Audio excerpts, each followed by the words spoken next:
Burkina Faso would have been one of the most beautiful countries in Africa had Sankara lived long.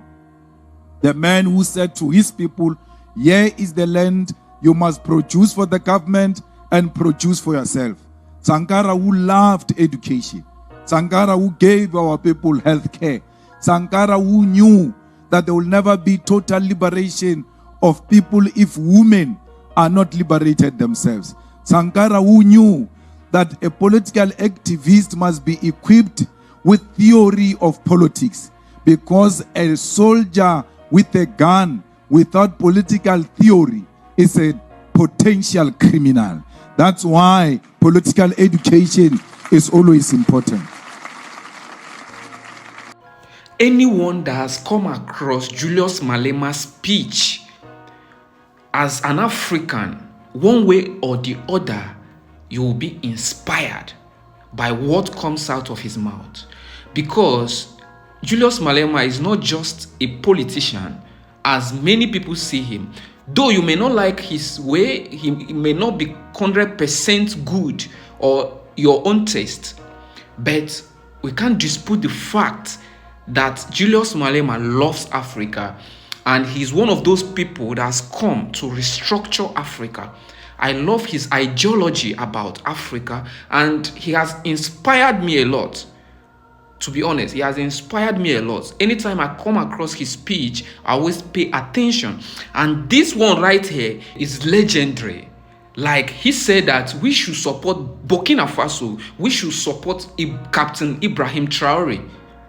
I want you to listen to this. There will never be a discussion about the security and good governance in Africa without acknowledging the damage that has been caused by colonizers and the imperialist forces.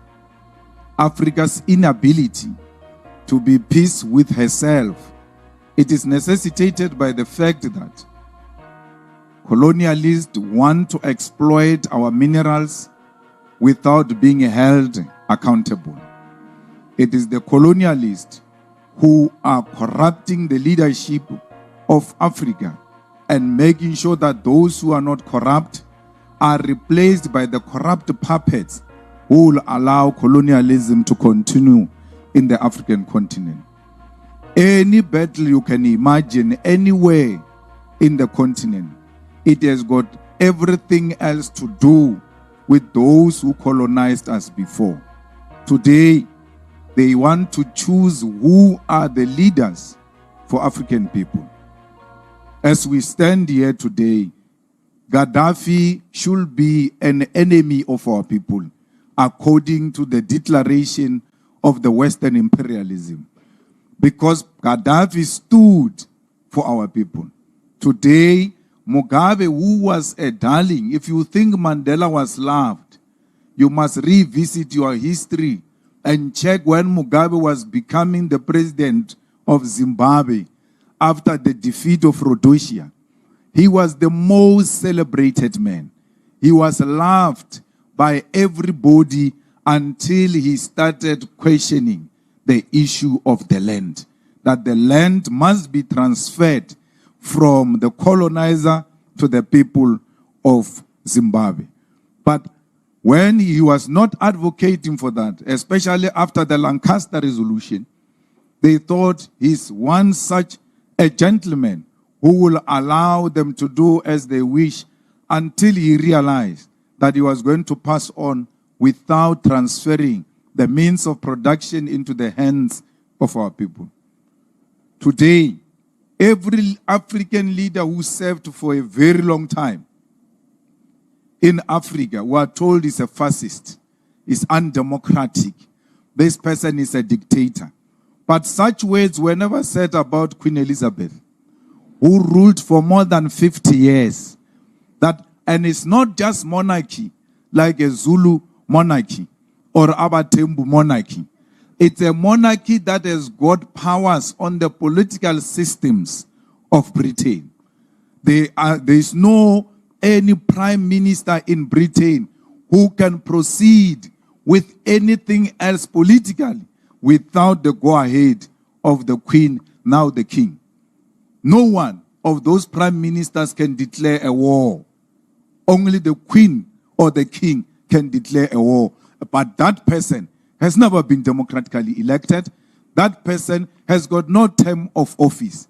They serve until the grave, and they are not called fascists and dictators. They do so with our leaders because they want to impose on us the imperialist bourgeois democracy. That democracy is when you go for 5 years and you are done. But as young people who are engaged in this space, you have a duty to ask yourself, how did we govern ourselves in the earlier primitive society before the arrival of the colonialists? And we're not asking here of an ancient history. Very recent, you'll realize that we were able to govern ourselves without being dictated to by the white people in terms of how we must govern ourselves. Today, we must be told that a good governance is a governance that complies with IMF or World Bank. Anything else outside that, even if your people are benefiting, you are not a good leader. Actually, you are a dictator. Let's go back to Gaddafi himself before he was killed by imperialist forces. Gaddafi nationalized the oil industry when he took over Libya. And he made sure that the people of Libya receive free health care and housing. The people of Libya actually used to get a piece of land for getting married. That's why many of you will remain single, because you realize there's going to be a problem here. Immediately when Gaddafi died, we saw Africans being taken by force in Libya as slaves, even post-colonial period. After Gaddafi died, Libya, which we're told it was under dictatorship and the most brutal man, has never known peace.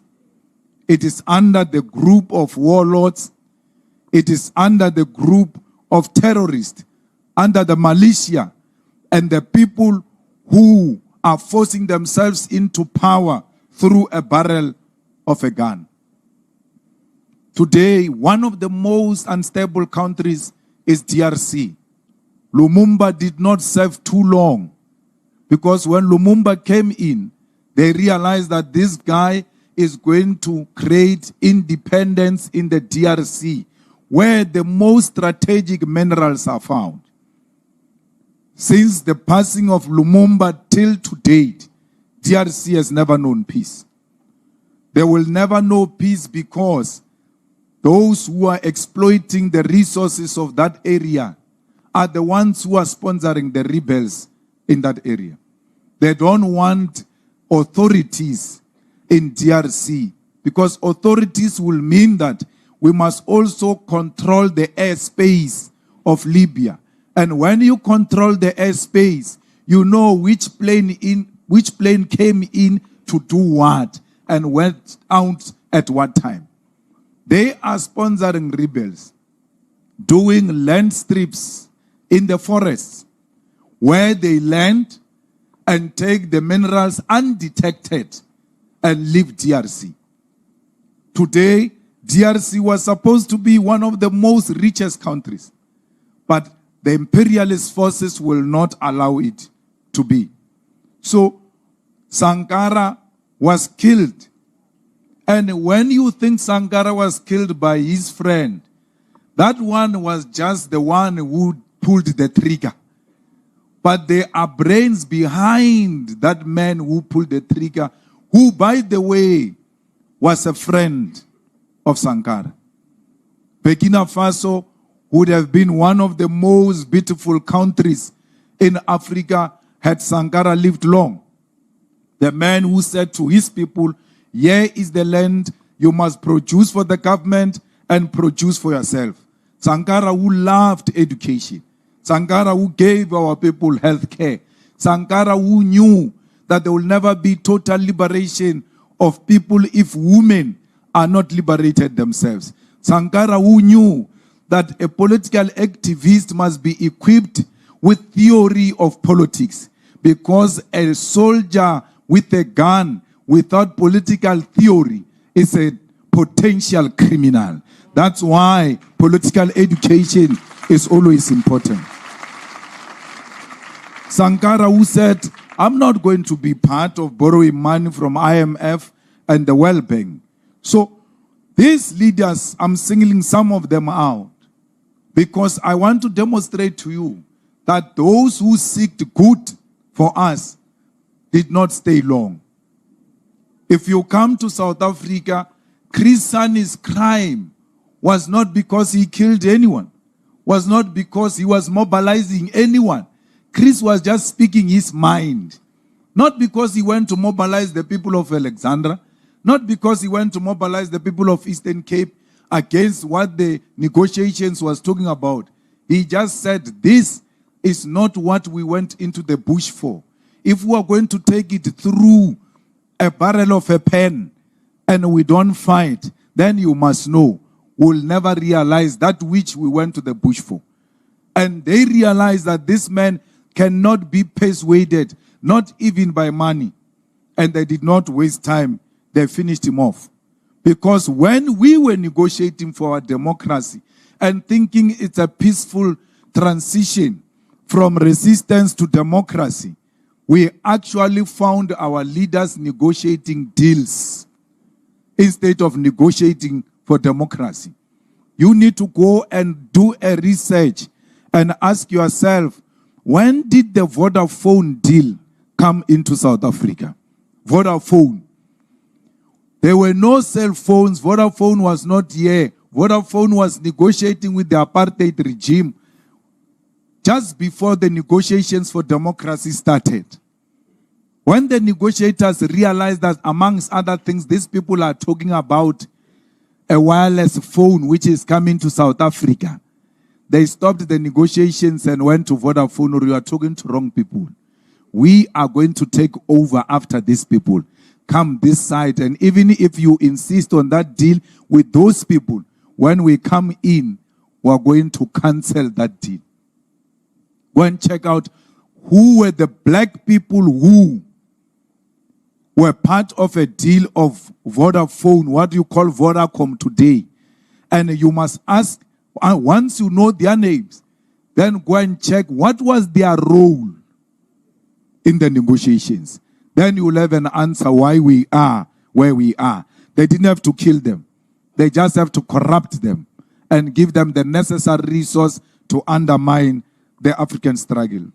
If you have been able to stay to this point, I want to thank you specially for listening and paying attention.